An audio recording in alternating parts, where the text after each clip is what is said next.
waifus, trade fights for better views. We both need something new. Maybe we should just tell them.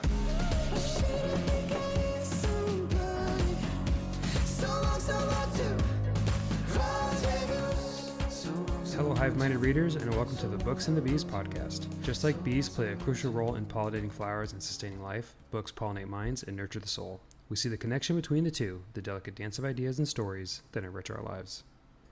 I'm Hailey. And I'm Cody. Welcome to our podcast. Welcome to our podcast. Hello. Day 2. Day 2. 2 days in a row in 1 week.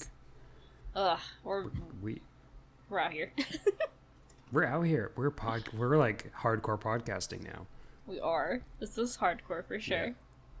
Yeah. And this is episode 30. Wow. Yeah. That's so many. Episode 30.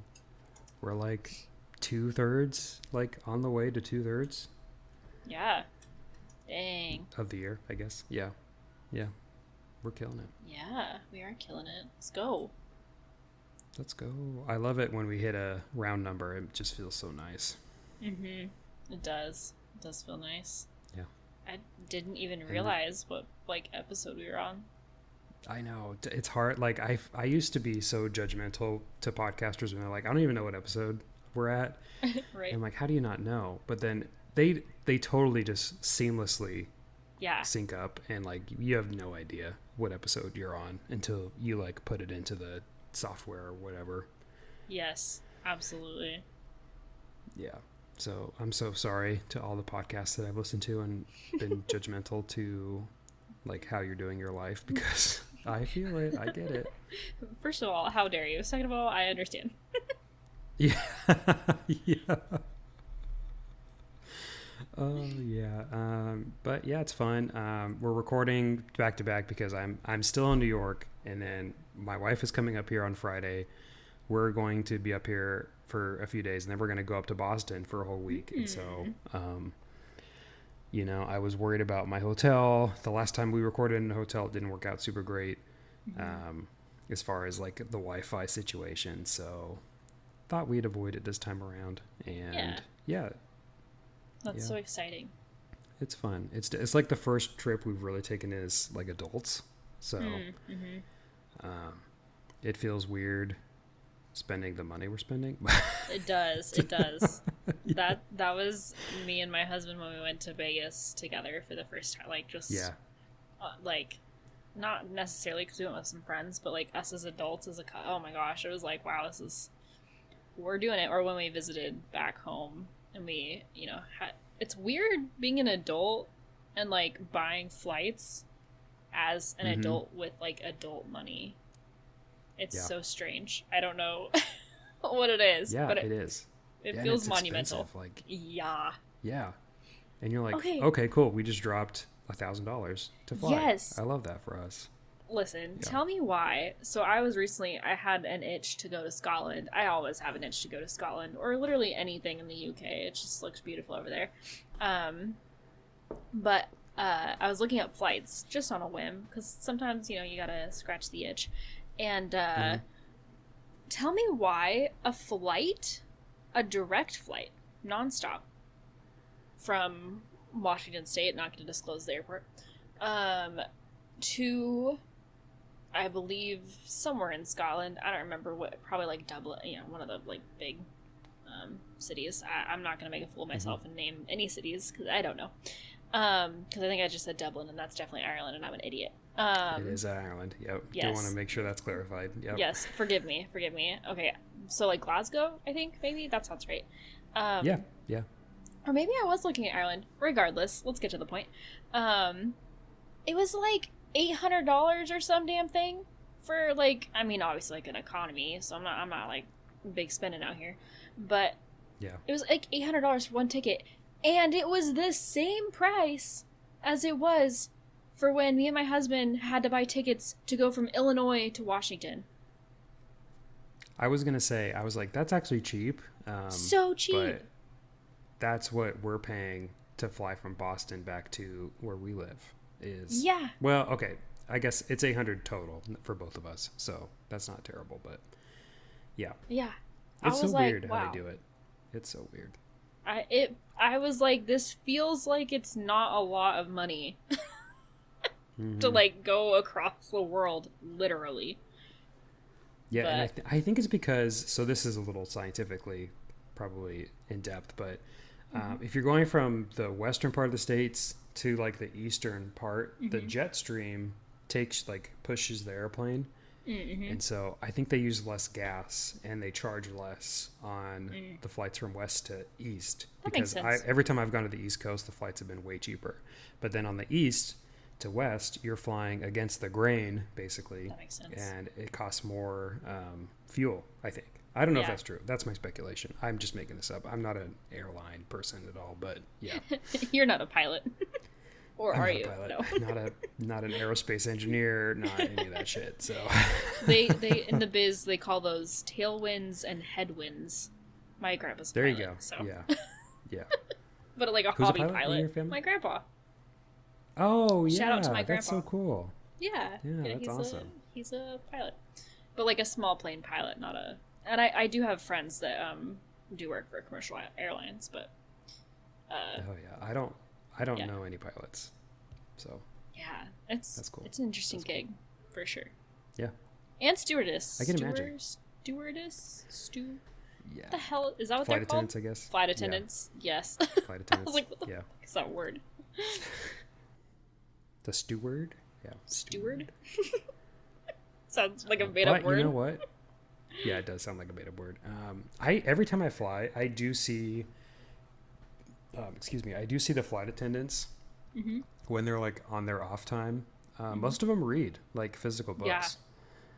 I'm like, that's pretty cool that you get to do that because I don't at work. That is really cool. Yeah. I'm not going to say what I do or don't do at work because I don't want to get in trouble. So I am the best worker ever. I keep like telling myself, oh, I should read at lunch. Like I should really take an hour and read at lunch.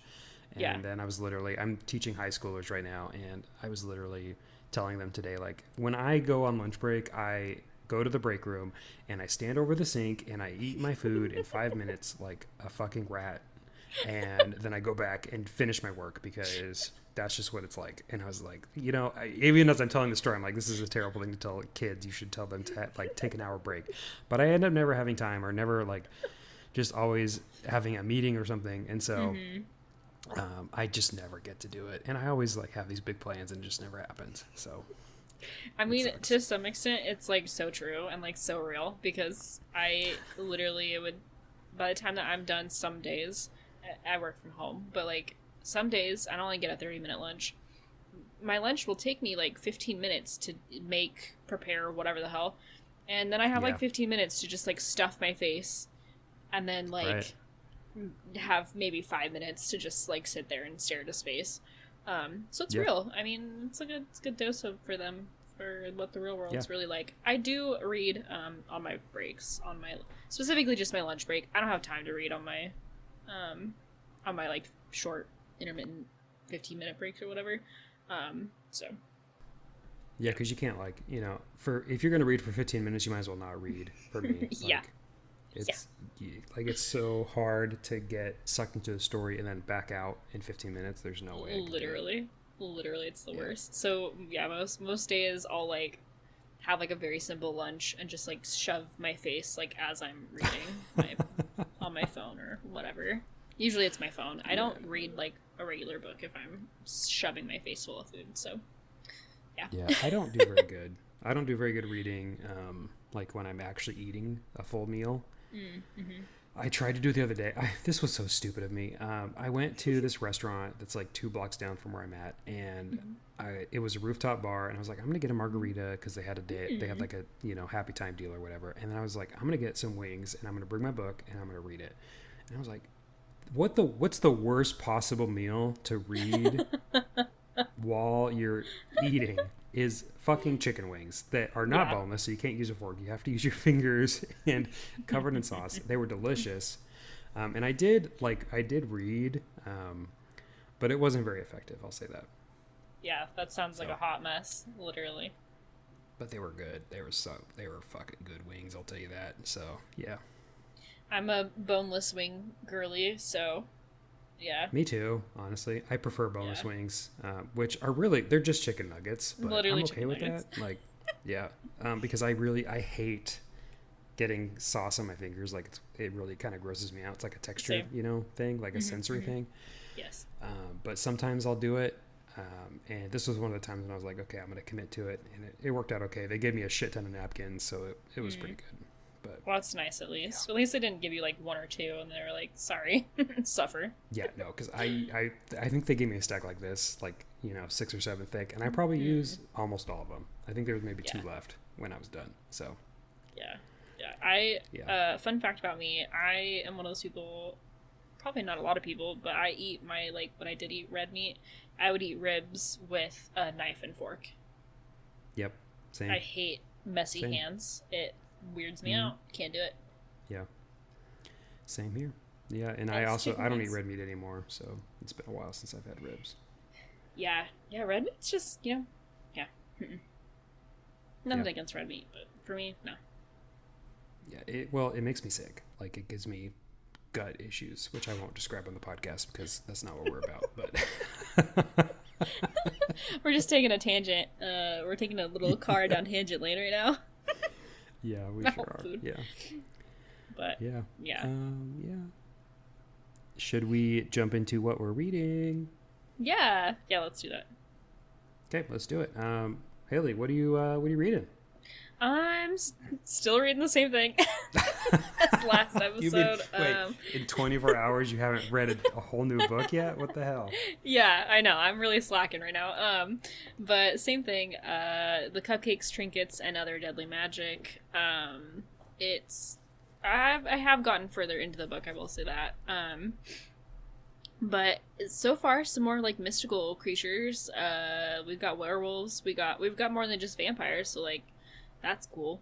And like, we got witches, vampires, and werewolves. So, did I say werewolves twice? Witches, vampires, and werewolves. Yeah, there we go. Worth it. Yeah. Yeah, and it's like starting to get a little like the plot's kind of unfolding. So you're things are starting to be like, what's happening here? What's going on? Like that sort of vibe is where I'm at right now. So not very far into the book, but still like the plot. Or like the plot? Yeah, like the normal plot that's not like a spicy not like the plot. Okay. Not like I'm watching the Olympics for the plot when we're all watching that guy with glasses do a great job on that pommel horse. Is that his name? Is that his name? Steven something? Steven, yeah. I don't remember his last name, but yeah. Not all heroes wear capes. Some heroes wear tight fit clothing and glasses. I saw a TikTok literally today about like can't wait to see all the spicy Olympic books that come up because of this guy with the pommel horse, and I was like, it's definitely gonna happen, and I'm gonna read it for sure. That. Yeah, I can't wait. I'm so here for it. Yeah, that's cool. Yeah, that sounds like a great. I think I'm gonna like this book. I think I'm gonna try it. Yeah, do it. Yeah, I think I'm gonna try it. Yeah, do it. What book are you reading? Well, so I'm cheating because the book I talked about yesterday or last week for the listeners, I had finished, and I am about maybe like, what does it say in my key reader? It's like 12% into the book for the co-read, in Education and Malice by S.D. Gibson. And I'm not really going to talk about it because we're going to cover it a lot in the co-read. So I'm going to be fair and not really discuss it. But I will say I'm liking it. Okay. It has really nice dark academia vibes. Let's go. And there's, I don't think we mentioned it, but it's a sapphic romance. So I think all the main characters are lesbian. So big LGBTQIA rep. Yeah. And the cover's super pretty. It's on my e-reader, but the cover's very, very pretty. Mm-hmm. And I'm excited to read it. Like I'm down. As soon as we leave this recording, I'm probably going to try to get a good chunk of it in because I'm into it. Yeah, I'm really into it. Really good. Awesome. That's so good to hear. Yeah. I'm going to try to hunt it down in the wild and see if I can get a physical copy because it's so pretty. Such a pretty cover. I am really close to a bookstore, and I walked in and I was really hoping I could find it because my library expires in like 4 days, and I'm kind of nervous I won't finish it. But they didn't have it, so I was like, damn it, I guess I'm just gonna have to power through and finish it. So yes, yeah, hell yeah. But it's good. I think we're all gonna like it. I think collectively the hive mind is gonna love it. So let's go. Yeah. Awesome. Sweet. Do we have any beekeeping since yesterday? Nope. Yeah, I don't have any beekeeping. I guess since I just talked about the co-read, I can just mention that we did announce last week the chapters we're doing for the co-read. The book is An Education in Malice by S.D. Gibson. And starting next week when this episode comes out, we will cover the chapters 1 through chapters 15, which is the first half of the book. And then the following week, we'll cover the chapters 16 through 30, which is the last chapter. So, start reading it. It's good. And I'm excited to talk about it. I can't wait. Yeah, that's so fun. I'm excited. Hell yeah. And we do still have a Goodreads. I guess I'll mention that as well. We have a Goodreads group where we actually have a discussion to talk about this book. And it tells, like, if you join the group, it tells you that we're reading it for the month of August. So it's really kind of nice to have it there. So go join us. If you just go to Goodreads and type in Books and Bees podcast under community, it'll be there. You can also follow our page, which will have stuff that we might talk about too. So go check out the Goodreads because it's pretty cool. Yeah, and I have it on my phone, on the app, on the Goodreads app, but I haven't gotten any updates, so I don't know, maybe I just need to update my Goodreads app, maybe it'll update it then. Yeah. I just was curious and was looking, and if our listeners want to also maybe see our Goodreads pages, I'm not sure. Well, I think you can see us, so you'll be able to see us in our Goodreads pages. Yeah, we are the mods for the community, so you can go into our pages too and see what we're doing. I don't really keep up with what I'm reading on Goodreads, but I do keep like my TBRs on there and all the books that I categorize by the bookshelves, I think is what they're called, like the different genres you can pick. I do that too. Yeah. So, yeah, and I pretty much just like put my TBR and my what I'm reading. But I don't do any like reviews or anything because that's too much work. Yeah, so now with NetGalley, because of the arcs, I've been putting them in, and so only the arcs I've put into Goodreads, but I haven't done like anything else because it's too much work for books that we're not reviewing professionally. It is. Yeah, because we don't get paid for this, you know. We're just doing it because we love it. True. I don't like to this is a hot take, I think, but I don't like to give books a star rating because I feel bad. Like, for one, I want to read all the books I read. I want them to be 5 stars because if I'm not reading 5-star books, I want to dub them. And so my scores are very much towards like the right end of that scale. But if I give a star like a 2-star book or a 2-star rating, I feel bad because somebody wrote that and they love it. And unless it's a really, really shitty book, like they wrote something super racist and terrible, I don't really want them to feel bad. So I don't usually rate the books I don't like. Yeah, no, I agree. Yeah. We shall. But here we are, in the world, in the 5-star rating world. Everything has to have 5 stars now. Must be 5 stars. Yeah, including if you're willing to our podcast, like hello, go onto your little app there, put the 5 stars. Thank you very much. We appreciate it. Thank you. Yeah, thank you. Yeah, don't listen to everything I just said. We love 5-star ratings. Don't listen to anything I just said. It helps us so much. Yeah, please don't give us really. I mean, I guess if you must, like that's fine, but sad. Yeah.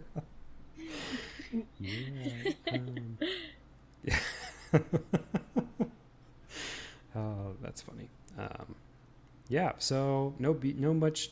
We don't have a lot of beekeeping, so not too bad. But we do have a really interesting topic today for this episode, which is pairing our favorite video games with books. So for those of you who are gamers and readers, which I I don't know. I think there's more overlap than people like think there is. Yes.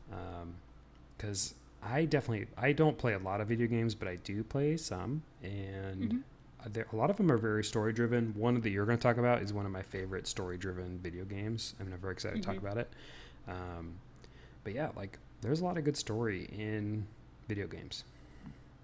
Yes, I agree. And honestly, so I'm like, I dabbled in like computer games back in my like younger years, but I say that like I'm 50 and I'm not, but I you know, like the old school PC boot 'em up. You had I had like the oh my god, what the hell, the floppy disks. And like, oh shit, that sort of thing, because it was like an old ass computer. And then we had like the CDs. You had to like get the CD and then like upload it onto the computer, and then like, and it took forever. It took like 8 hours. Yeah, and it had to like load onto the computer, like the physical computer, and then you had to wait for it to load, and then you could play it, and then you could only play like, there was no online, so like whatever was on the game was what you could play. So yep. Yeah. Man, that brings me back. I was just thinking, like, I used to play StarCraft, which I loved. I don't know if you've played that game, but it's kind of like a space, like, you know, attack other bases game. The first one is really good. The second one, I didn't really care for, but the first one was so good. I had so many hours in that game. It was so much fun. Yeah, I played Call of Duty, like the first one, like the very first one that came out. And then I played a game called Unreal Tournament. That game was so fucking fun. And Did you really play Unreal Tournament? Yes. I love. How did I not know that? I played the shit out of that game too. I loved that game. It was so good. It was so good, and I was really good at it. Nice. And then Hell yeah. I played this isn't a computer game, but I played Halo. I had friends that I would go. We'd have like a friend day where it was like Friday. We'd all come to like one person's house after school, and then we'd all play like Halo. Same. That was fun on the split screen. Oh man. Yep. So much fun. Yeah. And then there's this like very unusual game that I used to play, and I don't remember what it's called, but it was a computer game, and it was like what are those called? Like the Mario type style, like like the 2D? The platform games. Yeah. And it was like really kind of creepy, and there was like an eyeball, and there was like spikes and like lava, and you would like have to go around the eyeball and the spikes and I don't fucking remember the name of this game. So if any of our listeners have ever played this game before, please. And you're like in like a dungeon type like esque background. Interesting. Yeah, it was one of my favorite games to play too, and I literally don't remember what it's called, but it was so good. Yeah, I don't know that one. But yeah, that's pretty cool. Yeah, those were like my like games that I played as like a kid. And then, because we weren't allowed to play video games for the most part, growing up. Like, we weren't allowed to have, like, Xboxes or anything. Until we were, like, older, like, much older. And then, recently, honestly, I play Sims. If anyone else out there plays Sims, I play Sims. It's fun. Sims 4, specifically. Yeah. Currently, anyways. And then, yeah. Like, that's my, like, go-to. And another game that I'll talk about when we talk about our books, but yeah. I guess I'll reveal one game that I play because it's such a big part of my life, and it's Stardew Valley. I probably talked about it on the pod before, maybe I haven't, but I love Stardew Valley. It is like my favorite game probably ever. There's another game that I want to talk about today too that I won't mention right now. That's up there, but Stardew Valley is just it for me. I just love it. It is nothing scratches my brain better than planning OCD crops and like maximizing profits. It just does it for me. And if it's not stressful enough, because Stardew Valley is kind of stressful, I speedrun it, and so I've just maximized the stress of this game, and I just love it. It's so much fun. There's actually so much depth to it that people don't really realize, and so yeah, it's just such a fun game. So I'm excited to have a book pairing for it. Yes, absolutely. With that being said, what book would you pair with it? Yeah, I gotta say, I mentioned it last week as a world that I would love to live in. I think is like one of the honorable mentions, but I gotta talk about it again. And I think the vibe for Stardew Valley, even though I just said it's kind of stressful, it is cozy. Like there's a town that you move into, and you're basically building up this rundown farm that your grandpa gave to you, and you're transitioning from a crappy corporate job to this farm in this very cute small town, and you're trying to like save the town from the big corporations. And the book that I'm pairing with it is Legends and Lattes by Travis Baldree. And I'll even put in the prequel for this book, which is called Bookshops and Bone Dust, which is, both of these books are about an orc. The main one, Legend of the Lattes, is about her after she retires as a mercenary. She saved up enough money and she decides to open up a coffee shop in a town that does not even know what coffee is. And she basically talks about like trying to survive. And it's not like really hard for her to like make a contribution to the town. But they turn the coffee shop into like a coffee/bakery where they have, chocolate, pastries, and there's also an LGBTQIA romance that's intertwined with this story. And it's just super, super cute, super cozy. The prequel is about the same orc as taking a break from her mercenary world to help a bookshop. She gets injured and then ends up in a town, and she helps this person run a bookshop for a couple weeks. And so they're very similar to Stardew Valley, super cozy vibes. This book is like drinking a cup of coffee. You just feel warm and fuzzy. And it's such a good series.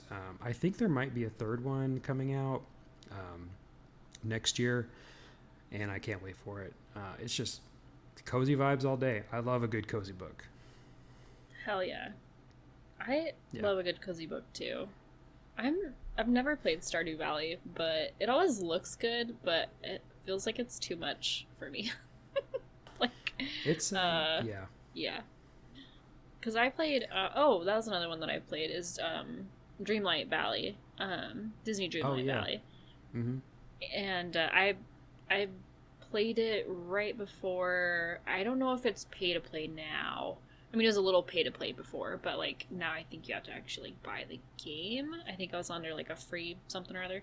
And it was so like I loved it, but after a while I was like, okay, I would get all of the like tasks done because it was very much like farming, and then I would get all the tasks done, and then I would unlock a new character, and then I was like, okay, that's like I'm done now. Yeah. And then I wouldn't play it for like a few days, and then I'd pick it back up as soon as like something new came out, and then I'd like run train through and just like get as much done as I could, and then be like, okay, now I'm done. Now what? Yeah, no, that's so true.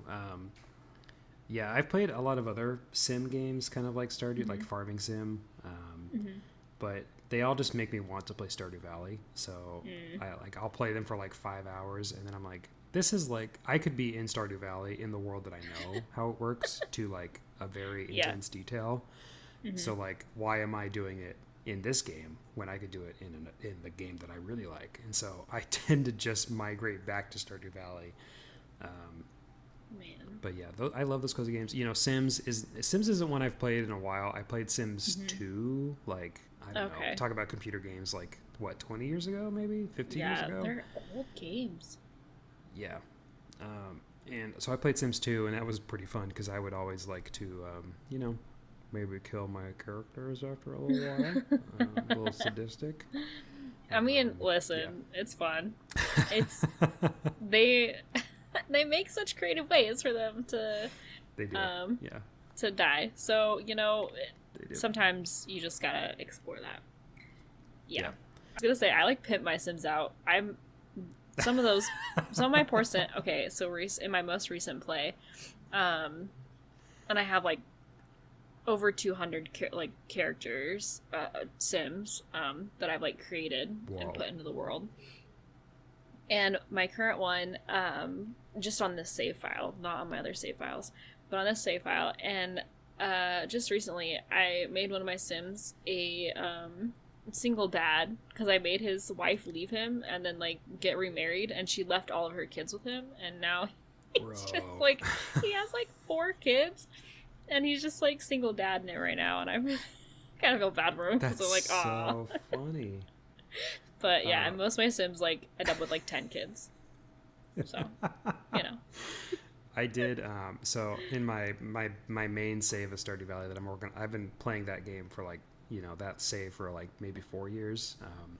Wow. I married a character and I'm getting ready to leave her for someone else. Oh no! I got a little chick on the side, and shit, they haven't figured it out yet. But yeah, I feel bad, but you know, I won't get into the intricacies of the Stardew Valley characters, but the one that I married, she's easy to marry because you can just give her rocks, basically, and she'll, you know, love you. But the other gal, she likes a little bit more. She's got a little bit more class, you know. She likes some more things. So, yeah. So sorry. Here's a rock. We're penguins. Here's a pebble. Do you like my pebble? Yeah. And now in another save, I'm actually because there was a new update recently. I'm trying to make all of the men fall in love with me at the same time because I hear if you get them all to like the boyfriend level, they will all bombard you in the town, like in the bar of the town, and like out you basically. And I'm like, I need to see this scene right now. So I'm wooing everybody in this new save. Hell yeah. That sounds awesome. We're so mean to our game character. Yeah, just a little our bit. Our game spouses. We just like the spy. We like the drama, you know? We like the drama of it all. Like the drama, yeah. Cool. Well, what is the first video game you want to pair with the book, Hailey? I'm going to start off with probably one of my favorite games to play. I always come back to it, and that's, I think, because I'm a horse girl at heart, but it's called Red Dead. Specifically Red Dead 2 Online. I don't know what came over me to start. Listen, it was the horses. I think that's what it was. It was the horses, and you get to like wrangle horses, and you get to. The one thing that kind of sucks is you don't get to. Spoilers, I guess. If you haven't played Red Dead, but you don't get to like keep the horses that you capture in the online. So you're just like roping them, saddling them, hanging out with them, and then you set them free, which is like fun. But I also just like, I don't know, traveling around the map and catching random shit. It's fun. Yeah. But the book that I would, or actually, well, the book series that I would go with that is Swift and Saddled. Well, it's the Rebel Blue Ranch series by Lyla Sage. And the first book is Done and Dusted. Second book is Swift and Saddled. And then there's another book coming, and I think there's 4 books confirmed currently. But the next book coming out is Lost and Lassoed, and it's coming out this fall. I don't remember the specific date, but I'm really excited for it to come out. It's such a good series. Listen, if you want like a cozy, like Western style romance, I know I've talked about these books quite a bit on the podcast, but they're just so good, and they're well written, and there's spice. There's definitely like some on-page romance.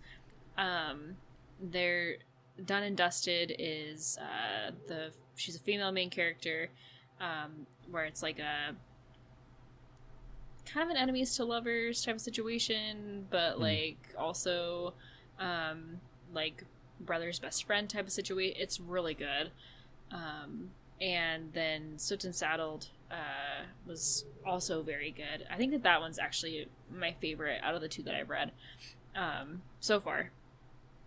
And it's just this kind of city girl meets country boy type of vibes, which I think is so fun. And also on the page romance. And each book has the main characters are like all related in some way, like brother, sister.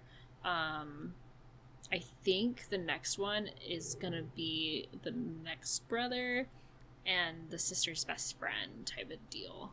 Nice. But definitely read them in order, because there's totally spoilers. Like, if you just pick one up, you cannot read them in the middle, or you'd be like totally lost.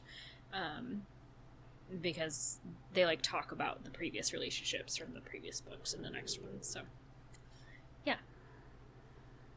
Well, I have to admit that I've played the Red Dead story, so I'll talk about that in a second. But I had my hold to come up for Swift and Saddled today, and I had to delay it because I got too many books going on That's right fair. now. So when I finished the Education of Malice, and then actually like yesterday, the sequel to the Days at the Morisaki bookshop that I talked about in last week's podcast, I got the sequel for it yesterday, so I checked that out, and then Swift and Saddle came out today, and I was like, well, fuck, I gotta, or wait, was it Swift and Saddle the first one, or Done and Dusted the first one? Done and Dusted. Done and Dusted, that's the one that I got the hold for. Hell yeah. I was like, okay, cool, guess I'll have to delay it again, but yeah, hopefully I'll get to it. I think I set it off for a week to come back, so hopefully I'll get to do it then. Yeah, oh my gosh, I can't wait for you to read it. It's gonna be so good. I'm excited. I think you'll like it. I'm excited. I think I'll like it too. Yeah, I'm excited. And I love Red Dead Redemption 2. I have played the online. I'm not really a big online gamer, but the story in the Red Dead Redemption 2 is just unmatched. My wife, who's not a video game person at all, she absolutely loved when I played this game, because she would just sit down and watch me play it. Yeah. And like when the storylines came in, she would be like, "Oh, what happened?" Or if she missed something, she'd be like, "Oh, wait, tell me what happened to this character." And so like we ended up watching the end of it together, which no spoilers for it, but it's pretty sad. And yeah, we both really liked it. So shout out to Red Dead story creators, because it's good. Yeah. It's real good. Yeah, that game is probably one of my favorite to watch streamers stream, because it's so like almost cinematic, like the way that the It is. what are they called, graphics are. So yeah, just really good. And It's also a like the online is beautiful really game. good too. Beautiful. Yeah. Like starry night sky, like there's, I mean, they put in a lot of freaking work into the like aesthetics of that game, and it's very good. That's another reason why I really enjoy playing it too, is the graphics are impeccable. Oh, they're so good. Yeah. It's like, I mean, and there's like, if you're in the United States, there's like every region of the United States kind of portrayed in the different areas of the world. Like, it's just beautiful, beautiful, beautiful game. Love it. Yeah. I must say my least favorite portion on that map is the desert. I don't know why, but like I hate it. Yeah. And like wolves chase you, which is scary. So, you know, or like there's lots you of you fucking a mountain lion just jumps out of the goddamn woods at you, and you have half a second to react. Like, you're fucked. If a mountain lion's coming after you, you're dead. Literally. And the online communities, no offense to anyone that plays in the online community, or if you're part, y'all are toxic as fuck. Yeah, no, it's toxic. It's toxic for sure. Like, y'all are so toxic. I've literally been like lit on fire and like dragged around in that freaking game. Yeah. I've had people spawn, shoot me, wait until I respawn, and then keep shooting me over and over until I leave like servers. So Yep. Yep, that's why I don't like it. That's why I don't like online games, unfortunately, because I'm not really I'm not a good shooter, you know, so and I don't really I'm not young enough to spend 6 hours a day playing this game to get the best guns and all that shit. So yeah, it's a grind for sure. Yeah, it is. It is good game though, and I'm looking forward to that series. I'm very excited to read it because I know you love it, and I can't wait to start it. Hell yeah. Yeah. What's your next one? So my next one is a game that's also near and dear to my heart.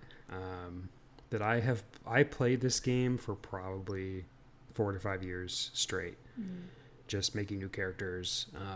It's a game I know inside out, backwards, through and through. It is Skyrim. which is it's part of a video game series, but I've only really played Skyrim. There's a couple others that I've kind of dabbled in, but Skyrim is my favorite. And the pairing for this one, the book, and it's a part of a trilogy. The first book is called The Shadow of the Gods by John Gwynne, and it is a very good book. It's also, you could also pair this with what is that? God of War. You could pair this with God of War as well. And it's basically about these two kind of like pseudo god people. One of them has an accident, and the other one's son gets stolen. Like it's a parent duo, and basically the mother is on a mission to go save her son, and there's also kind of looped in with other groups that are kind of acting as like Viking hordes together. And there's this whole god part of it that plays an intricacy, and I won't really get really more specific because it kind of gets complicated and I feel like I'm going to spoil it. But the first book is great. The second book is called The Hunt of the Gods, I believe. I didn't put it in my show notes, but I'm pretty sure that's what it's called. And then the third one that is coming out later this year is called The Fate of the Gods, and I got approved for an arc for it, and I cannot wait to read it because it's going to be so good.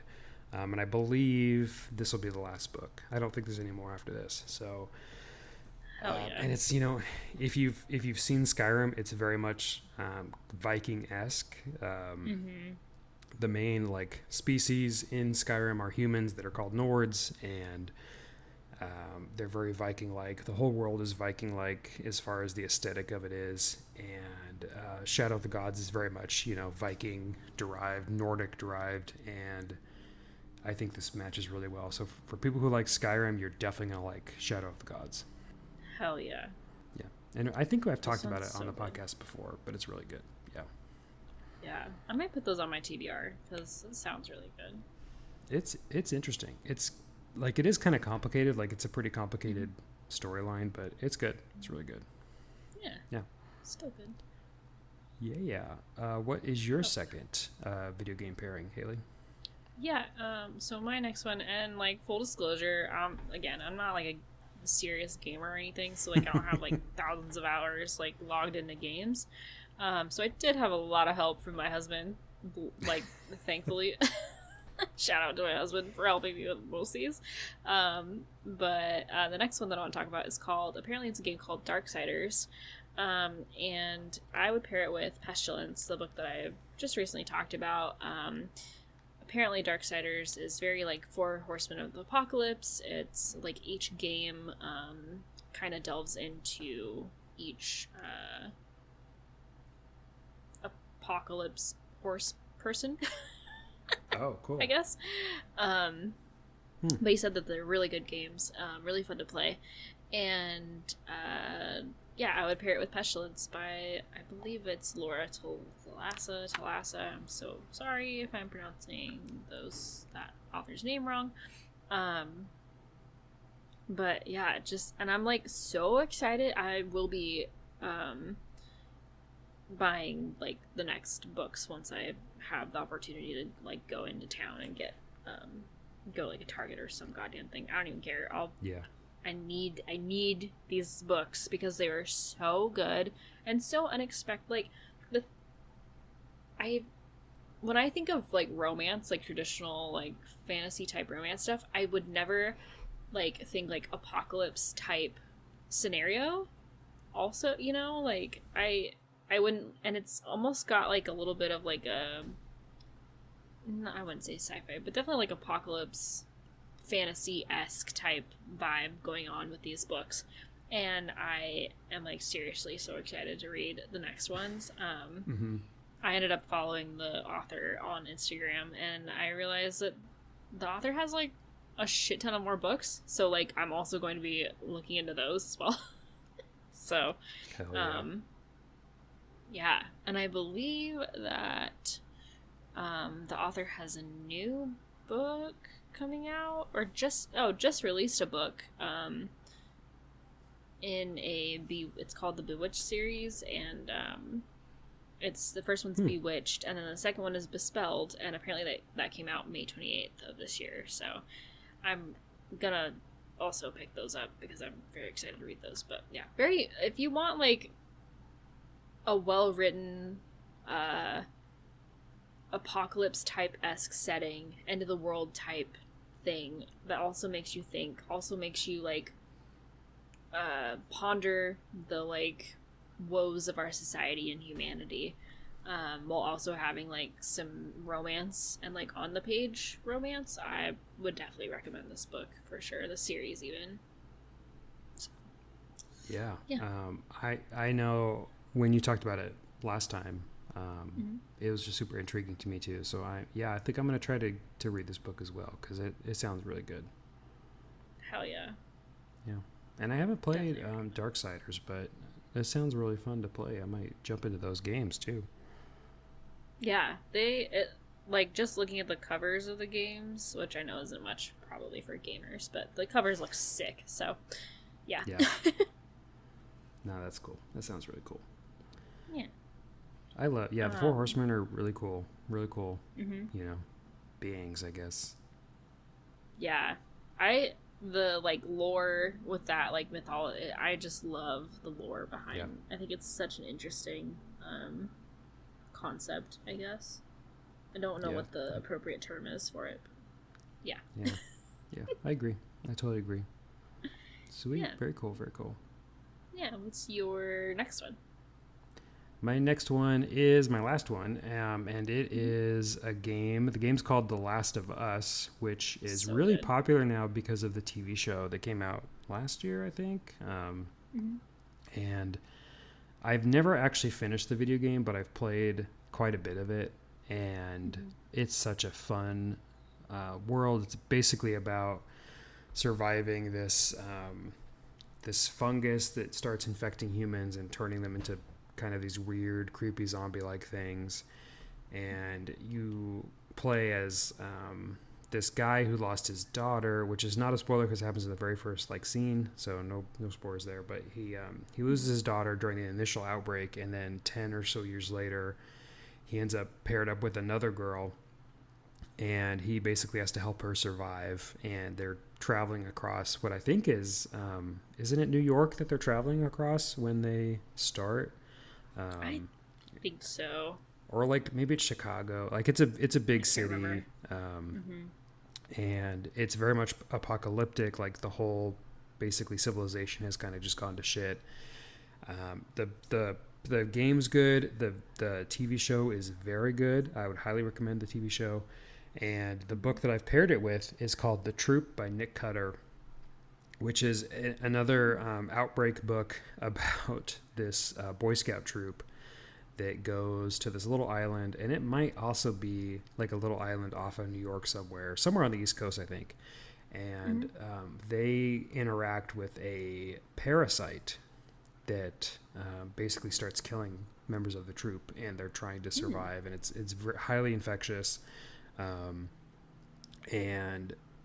it hasn't spread to the rest of the world yet because it's isolated on this island, and so they're trying not to spread it, but also trying to survive. It's a super creepy book, incredibly disturbing. This was a mistake on my part. I read this book when lockdown was starting during the pandemic of 2020. So like it was intense, but it was kind of therapeutic because it was like, this is how bad it could be, and it's not that bad. So thankfully this is a good thing.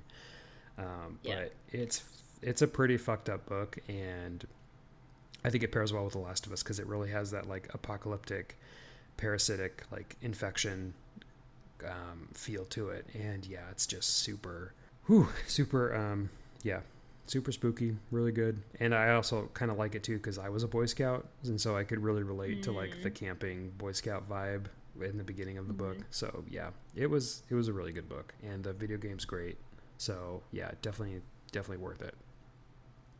Wow. Yeah, that sounds like a really good book. And I love I never played The Last of Us, but I did watch a streamer gameplay through it.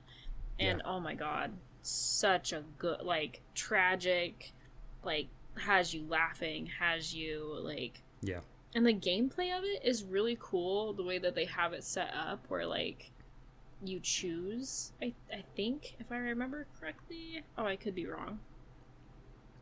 Is it a, like, you go through and you, like, select different things and then, like, I don't remember. Now I feel like I'm talking out of my ass. It's really good. I really loved the, like, gameplay of it, truly.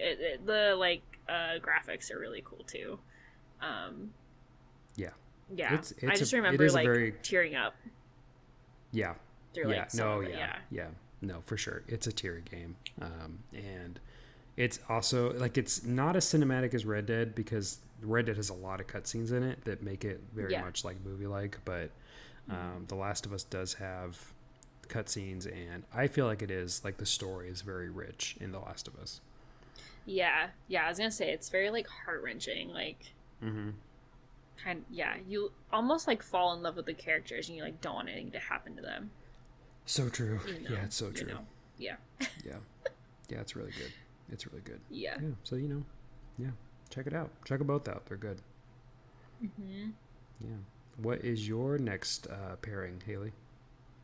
Yeah, so mine's kind of two, but, like, one's mainly just, like, an honorable mention, and that's just, like, Assassin's Creed for Throne of Glass. I couldn't not. This is such a great pick, by the way. Yeah, this is such a good suggestion. I love it. I love, like, I never played Assassin's Creed, but I fucking love watching my husband play it. I thought, like, and when I first watched him play it, I was like, wow, this is so cool. But, like, I couldn't help when I was reading Throne of Glass, like, when they were describing, Selena's, right, that's her. I don't want to spoil her. Yeah, that's her. Yeah. Okay. When they're, like, describing her, like, outfit, Assassin's Creed immediately. I was like, wow, that it's true. Immediately. I couldn't help it. I couldn't help but think, like, wow. And then, like, all the, like, face stuff, like, more magical type, fantasy type stuff started happening, and I was like, oh, okay. But, like, yeah, just the I don't know why, but no, it's good. It's a good pairing for sure. Imagery was there. But my other one that I really don't have, like, a specific book for, because there's literally so many of them, but it's a game called Dream Daddy. And, like, please, listeners, if you want, like, a fun, silly, like, easy game to play, Dream Daddy is so fun. It's like a reverse harem game where you are the character and you are the dad of... No, it's not a reverse harem. It's a normal... What do they call a normal harem with a man as a main character? Is that a normal harem? Yeah, because I think a reverse harem is if you're a girl with a lot of guy partners. Okay. Right? Yeah. But a normal harem is a dude with a lot of Anyways, Yep. This game is a dude with a lot of dudes to choose from. Oh, okay. Yeah. So, like, you're basically the main character. Spoilers, I guess, kind of, but it's a fun game. You make your character, and you have a kid, and you can choose whether, like, you adopted your kid or, like, you had a wife and now, like, your wife's, like, passed. And you move into this neighborhood, and, like, you meet all these different dads who are, like, either single or not single, and you, like, romance them. Hell yeah. It's so fun. That's cool. That's cool. So, like, yeah, pick a harem book. I mean, truly, like, whether it's all men, all women, men, women, women, men, whatever. Pick a harem book. We're not picky here. I'm literally not picky. I'll name off some harem type books that I've read. Most of them are definitely R-rated. Den of Vipers being one of them by Kay Knight. The Never King series, it's the Vicious Lost Boys series, but the first one's the Never King by Nikki St. Crowe. Really good. It's almost like an Alice in Wonderland dark kind of vibe. Or not Alice in Wonderland. I'm not thinking about Peter Pan. Wrong characters. One of those. Peter Pan. One of those ones. Yes. Yeah. Yes. Peter Pan. I was thinking of Wendy, and I don't know why, but like the dress. Anyways. But yeah, really good series. Definitely dark. Definitely trigger warnings in there. So definitely read the trigger warnings before you read those books. I'm trying to think of other ones that I've read recently. I have like literally like a list in front of me of harem books. Like, I'm not even kidding. There's so many. It's a hot topic right now for sure. Yeah, so, pick one. But the game is really fun. I definitely recommend the game. And you get to, like, customize your character, and you get to make them look silly. And you play, like, little games within the game to, like, up your points with, like, certain dads. And there's, like, a dad for any preference. There's the, like, dark academics, like, vampire-esque goth dad. Cool. There's the, like, literature, super into books dad. There's the, like, jock, only plays sports and speaks He-Man dad. There's, I don't remember what the other ones were. There's, like, 2 other ones, and I don't remember them off the top of my head. But, yeah, clearly those were not the ones that I was pursuing, but... Yeah, awesome. It's a really fun game though, and depending on like which dad you pick, you get like different scenario. It's fun. Yeah, that sounds really fun. That sounds really fun. Really I've never played it. Really I would play it, but I've never played it.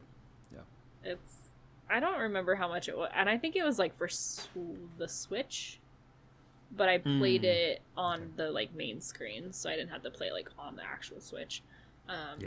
But fun game. Highly recommend. I love it. And probably not a game that gets paired with books often, so I kind of like it. Like, it's kind of a deep track, Mm-hmm. Yeah, I was having a hard time picking games, but yeah, especially ones that I've played.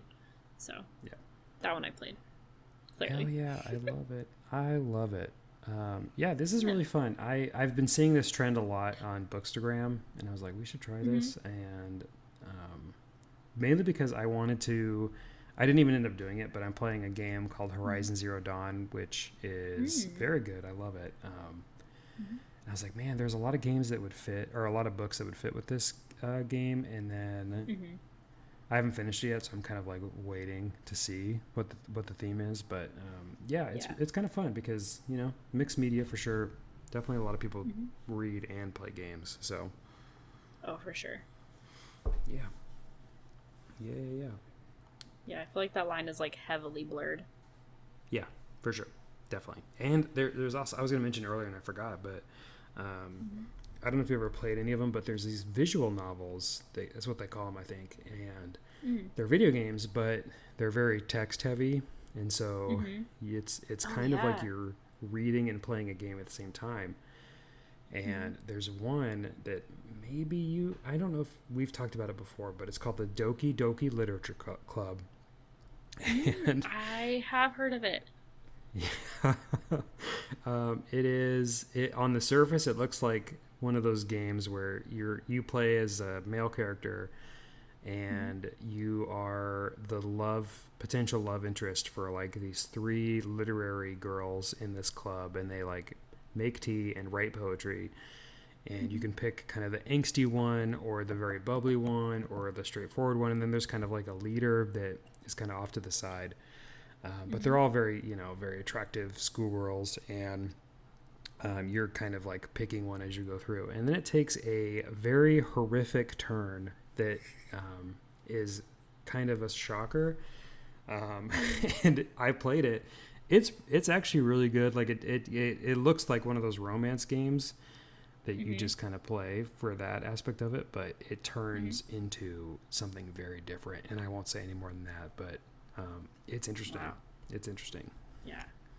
Well, and so when you were talking about the cozy games, like the Legends and Lattes, there's a fairly text-heavy video game, and I don't remember the name of it off the top of my head. But I'd have to go look at my like game queue. But my husband was like, I think you might like this game. and it's kind of, you're essentially in like a coffee shop and you're just like taking orders, and like each character that comes in is like a customer, and you get to like learn more about like each character. Oh yeah, I think I've got really this on good. my Steam. I think like wish list. Yeah, I think that. Yeah, I think that's. Oh, I really want to turn on my Xbox right now and look it up, but yeah, so that I'll have to tell you the name of it, and maybe I'll make a Instagram post or something about it. Yeah. But yeah, it was really I'm good. looking to see if I can pull totally... it up real quick, because I think I know what you're talking about. Let's see. Scrolling.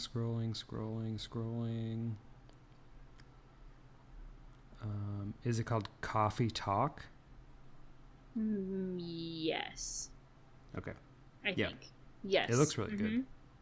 Yeah. It looks really it was my one critique, very text heavy. So if you really want to read and play a game, go for it. That game might be for you. Yeah, there you go. Cool. I love it.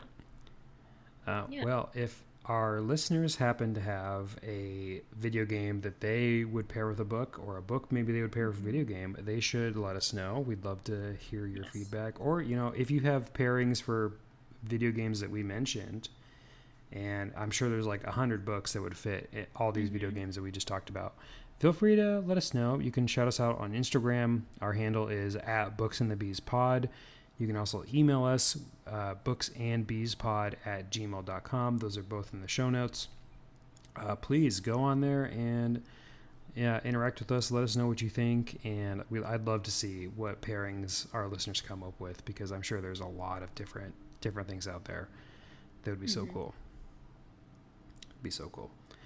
And like we mentioned before, if you'd like to give us a review, we'd love it. It does help us.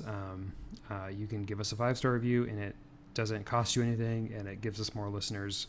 So it's a great way to grow the podcast, and we're excited. We love what we do. That's why we're recording this 2 days in a row, because we both love it, and so we'd love to get your support. So thank you for that. Yes, thank you. And then, of course, give a shout out to the American Indie for the use of their song Rendezvous. It's the intro and outro to our podcast, and we love it. So thank you so much for letting us use your song.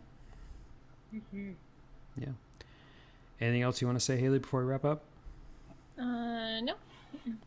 Okay. Cool.